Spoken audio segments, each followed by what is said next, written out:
Alors bonjour Monsieur Makin. Bonjour. Alors donc vous êtes membre de l'Académie française depuis 2016, reconnu pour explorer des thèmes comme l'exil et la politique. Vous avez reçu le prix Nice de Baie des Anges 2025 pour votre roman Prisonnier du rêve écarlate qui est juste ici avec nous. Alors déjà je vais commencer par vous demander de nous présenter ce livre. Ouais.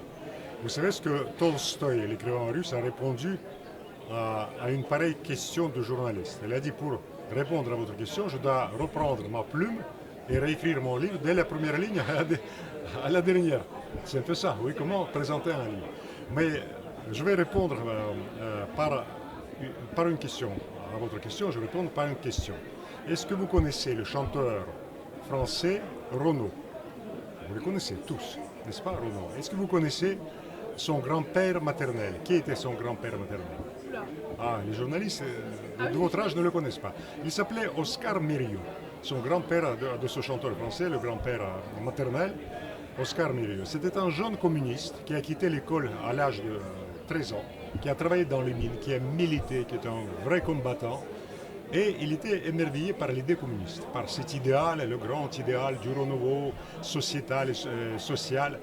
Et il est allé en Union soviétique dans les années 30 pour voir la réalité des choses. Il a été très déçu. Il a compris que derrière la jolie façade, il y avait un régime dictatorial, un régime stalinien. Et il est revenu ici en France. Il a collaboré pendant la Deuxième Guerre mondiale, pendant l'occupation. Il a été même emprisonné. Mais si vous voulez cet aspect-là, aller sur les terres de son idéal, c'est exactement ce que vit mon personnage. C'est un jeune, c'est Lucien Baer. Lucien Baer, il s'émerveille de cette capacité de l'Union soviétique de dépasser tous les déterminismes. Oui, déterminisme de classe, de race, de richesse, etc. Et il s'est dit, oui, c'est un grand idéal que je voudrais voir de visu, toucher avec ma main incrédule, est-ce que ça peut exister? Il est émerveillé par cette idée, il y a de quoi. Parce que voyez-vous, on parle de la vitrine, d'accord, mais il arrive dans un pays où il n'y a pas de chômage. Il n'y a pas de chômage en Union soviétique, c'est quand même pas mal, hein? Combien de chômeurs en France? 3 millions? Plus que ça? Plus que ça? Oui, plus que ça. Vous êtes des jeunes journalistes, de futurs journalistes. Est-ce que vous croyez que ça sera facile pour vous de trouver un emploi que vous adorez, que vous aimez? Pas facile, n'est-ce pas? Combien de journalistes sont au chômage aujourd'hui? Tous les plans sociaux. Il arrive dans un pays où ça n'existe pas, où les femmes peuvent voter à partir de 1917. Les femmes ont commencé à voter en France à partir de quel moment? Vous ne savez pas. 45, je vous rappelle, 45. Vous imaginez? Dans les années 20, les femmes en Union soviétique pouvaient être ambassadrices, ministres. Une femme ministre dans les années 20. Dans les années 20. Il est bien sûr, il est obnubilé par ce rêve. Et surtout, son père était un ancien poilu, un ancien combattant de la Première Guerre mondiale. Blessé, sa santé ravagée par la Première Guerre mondiale. Et il arrive dans un pays où le premier décret de Lénine, en 17, c'était le décret sur la paix. On arrête toutes les guerres. Les guerres, ce sont des guerres des capitalistes. C'est pour des intérêts financiers, comme aujourd'hui en Ukraine, n'est-ce pas? C'est pas une guerre pour la démocratie, c'est une guerre pour les gros sous. M. Trump l'a très bien prouvé. Oui, rendez-nous vos matières premières, dit-il aux pauvres Ukrainiens. Voilà. Et donc il arrive plein de paillettes dans les yeux dans ce pays. Et comme c'est un marxiste, il a un esprit très lucide. Il commence à découvrir l'envers des choses. Et l'envers des choses, c'est-à-dire c'est l'absence de liberté personnelle, individuelle, c'est l'absence de liberté d'expression, c'est un régime totalitaire, c'est un régime dictatorial. Et malheureusement, contrairement au grand-père maternel de Renaud, de notre chanteur Renaud, il n'a pas pu repartir. Donc il reste en Russie, il reste emprisonné. Je vais poser une question un peu différente, mais pourquoi est-ce que c'est important pour vous aujourd'hui de venir au Festival du Livre? Mais parce que c'est un festival véritablement populaire. Ce que vous avez réussi à faire dans ce festival, il faut rendre hommage aux organisateurs, cette fabuleuse équipe dirigée par Christian Géraud. Vous avez réussi à apparenter, à marier les deux choses qui paraissent contradictoires, c'est-à-dire quelque chose de très local, parce que c'est vraiment, c'est un festival du terroir, on peut le dire. Oui, c'est à Nice, vous voyez, avec votre spécificité niçoise. Et en même temps, c'est international. Je disais tout à l'heure à vos collègues que mes amis italiens m'ont parlé, ils sont à Gênes, ils m'ont parlé de ce festival. Donc vous voyez, le festival a déjà traversé la frontière. Les Belges m'ont parlé de ce festival, ils connaissent ce festival. Il y a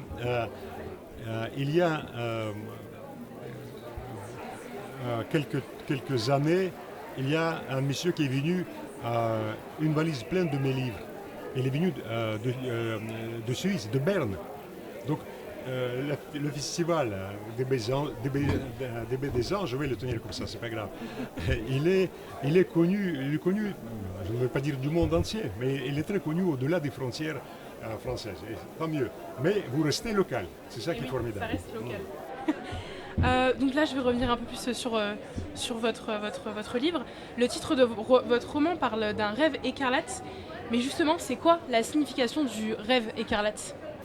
Le rêve du communisme.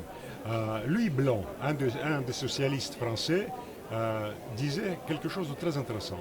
Il disait le communisme, c'est l'évangile en action. L'évangile en action.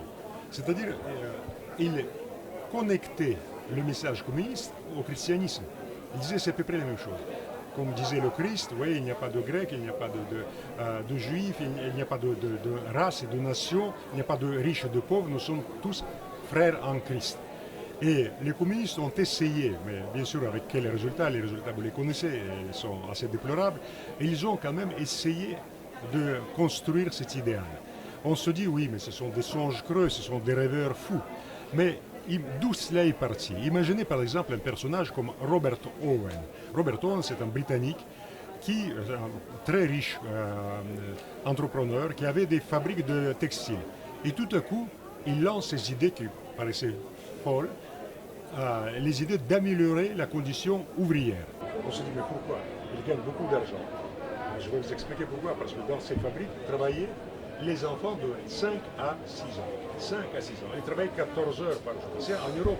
Oui, c'est pas en Chine, c'est pas en Inde. Du 19e siècle, c'est pas si loin que ça, n'est-ce pas? Il y a certaines personnes qui sont nées au début du 20e siècle, n'est-ce pas?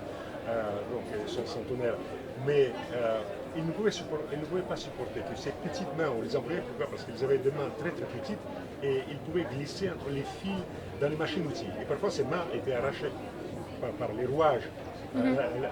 Une main d'adulte ne pouvait pas y passer. Et donc on utilisait ces pauvres enfants de 5 à 6 ans qui travaillaient 14 heures par jour. Leurs parents mouraient de pauvreté, d'alcoolisme. C'était terrible. Et il a voulu reconstruire cette société. Il a dit c'est pas possible. Mais les mêmes expériences avec Charles Fourier en France, vous savez, la phalanstère, tout ça, ça a été aussi expérimenté en France. Donc, si vous voulez, l'expérience soviétique n'est pas venue de nulle part. Il se basait déjà sur les premières expériences d'égalité, de fraternité entre humains.